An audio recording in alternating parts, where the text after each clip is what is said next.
9:21, analizamos el mercado con Juan Enrique Cadiñanos, Head of Europe en Naga.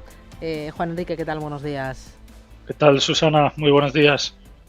Oye, tu lectura a la reacción del mercado BBVA Sabadell y sobre todo a lo que puede venir en las próximas semanas, jornadas para ambas entidades en bolsa. No, yo creo que varios mensajes, ¿no? Los que tenemos encima de la mesa. Yo creo que claramente el pueblo ha hablado, el pueblo ha dicho que no, y tenemos que tener en cuenta que hablamos de un banco, iba a decir de pueblo, que dejó de ser de pueblo hace mucho tiempo, pero me refiero en el sentido que hablamos de un banco de cliente pequeño, de cliente tradicional, de cliente, un empresario de una pyme, de un particular, y lógicamente ve que está en buenas manos, ve que tiene una buena estructura, ve que tiene una buena situación a nivel banco y que tiene un buen respaldo, y que dice que no. A mí el mensaje principal que me gustaría ver es, y que habrá que analizar.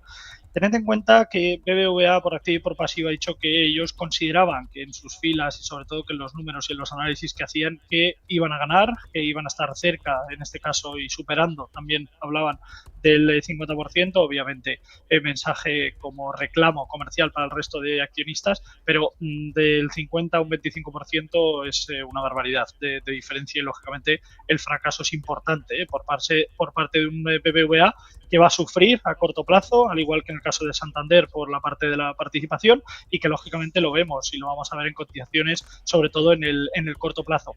Lógicamente este respaldo y esta situación deja un claro ganador y un claro perdedor en este sentido, y el claro ganador es un Sabadell que ve reconfortado, que ve lógicamente un apoyo sistemático por parte de la gran mayoría de sus clientes, de sus accionistas, y que lógicamente esta situación puede dar alas, ¿no?, a una situación para un Sabadell que por fundamentales yo creo que tiene muy buen número y que a nivel técnico yo creo que lo puede seguir haciendo bien. Claro, por lo que me dices entonces, ¿es momento de aprovechar el recorte del Sabadell para tomar posiciones? El recorte de BBV, entiendo.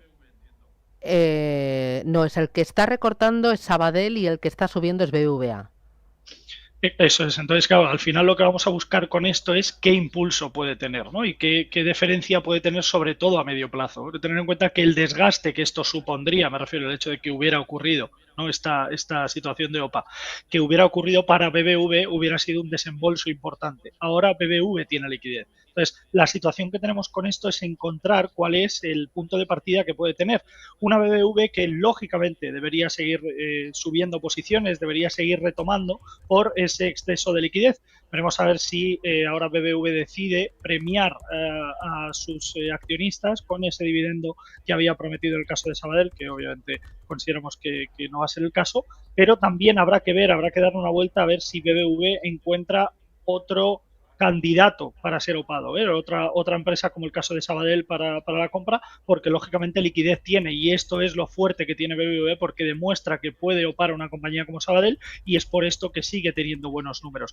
Bajo mi punto de vista, yo creo que Sabadell es una compañía buena, Sabadell es una compañía que lógicamente a corto plazo puede sufrir esa volatilidad de la que hablábamos semanas atrás por esta situación de OPA, pero yo creo que cuando las aguas vuelvan a su calma, yo creo que Sabadell, como decíamos, podría recuperar parte del terreno perdido, y yo creo que podría seguir siendo una clara candidata para tener en cartera a medio plazo. Como digo, a corto plazo podrá seguir sufriendo volatilidad, pero en el caso del medio plazo yo creo que Sabadell podría recuperar posiciones claramente. Oye, y mirando a otras entidades, porque ahora lo que se está hablando es Sabadell en solitario, ¿no? Sabadell con otras entidades, y se habla aquí mucho de Unicaja. Ahí, ¿qué efecto ves en el conjunto del sector, en el conjunto de la banca y en Unicaja?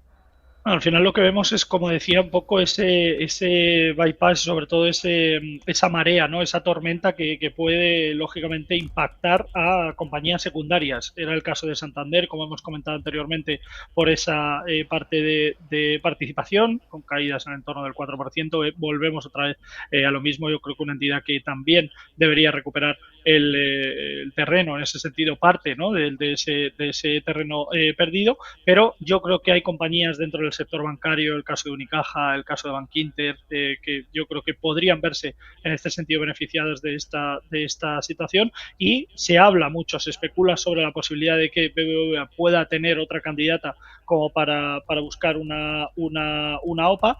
no sé si entenderá o intentará de alguna forma una situación hostil, como lo ha intentado con fracaso claro en el caso de Sabadell, pero es verdad que hay entidades pequeñas que pueden unirse para generar un banco un poco más grande, como es el caso de Sabadell junto con la parte de Unicaja, y ver otras opciones que haya, en este caso de unificación y sobre todo de fusión entre ellas. Ya. Bueno, más allá de los bancos, ¿qué estás viendo en la bolsa? Oye, hablaba antes con Ignacio Baquiano, a las 7:30, que hay como dos partes o dos corazones o el corazón partido dentro del mercado. Hay quienes dicen que lo de la banca regional en Estados Unidos podría ser el principio de un recorte necesario para las bolsas, y hay quienes dicen que hay liquidez en el mercado y que los resultados se están aguantando y que la inteligencia artificial va a aportar unas cuantas décimas al crecimiento mundial y a los resultados empresariales, y que por lo tanto la fiesta va a continuar. ¿Tú de qué lado estás? Yo creo que la fiesta continuará en tanto en cuanto la deuda siga aumentando, ¿no? Es lo que hablábamos semanas atrás en cuanto a ese grifo de deuda. La deuda sigue abierta, la deuda sigue creciendo en Estados Unidos, también en Europa, y mientras esto siga siendo así, la renta variable será un claro candidato para recibir, ¿no?, parte de ese dinero, parte de esa liquidez. Por lo tanto, es verdad que el mercado puede caer un 5, puede caer un 7, puede caer un 10, puede caer un 15%, ver recortes más de corto plazo que otra cosa, pero aún así, yo creo que el mercado de renta variable podría seguir escalando posiciones a medio plazo, repito, porque la deuda sigue aumentando. En Estados Unidos seguimos viendo ese aumento de deuda sin ese techo, en el caso de Europa lo mismo, y al final ese dinero seguirá acabando en esa renta variable en distintos sectores, lógicamente. Pero al final el mercado global es soberano y toda esa liquidez lo que hará será impulsar o seguir impulsando, en este caso, los Ujú. mercados de renta variable. Ujú. Las caídas hoy de Europa tienen mucho que ver con el miedo que hay a la debilidad o a lo que está pasando en la banca regional de Estados Unidos. ¿Es lo que está golpeando a Europa? Sobre todo por participaciones, porque al final tenemos que tener en cuenta que, al igual que veíamos y que hablábamos, ¿no?, en el caso de Santander, que por esa parte de participación sufre en el corto plazo, hay entidades bancarias y financieras en Europa que sufren mucho, lógicamente, por esas participaciones que tienen, ¿no?, en entidades estadounidenses, y que, lógicamente, les impacta desde el punto de vista negativo. Esto lo comentábamos también semanas atrás, en el caso de que tanto BBV como Santander hace tiempo que dejaron de ser bancos españoles, porque gran parte de sus beneficios están en Latinoamérica. Y esto, lógicamente, hace que también tenga un impacto indirecto y también directo en el mercado estadounidense por la parte de la participación Bien. que tiene en este sentido y el impacto negativo que esto les supone. Muy bien, pues Juan Enrique Cadiñanos, muchísimas gracias por ese análisis, cuídate mucho y un abrazo fuerte, gracias. Gracias a ti, Susana. Un abrazote. Bueno.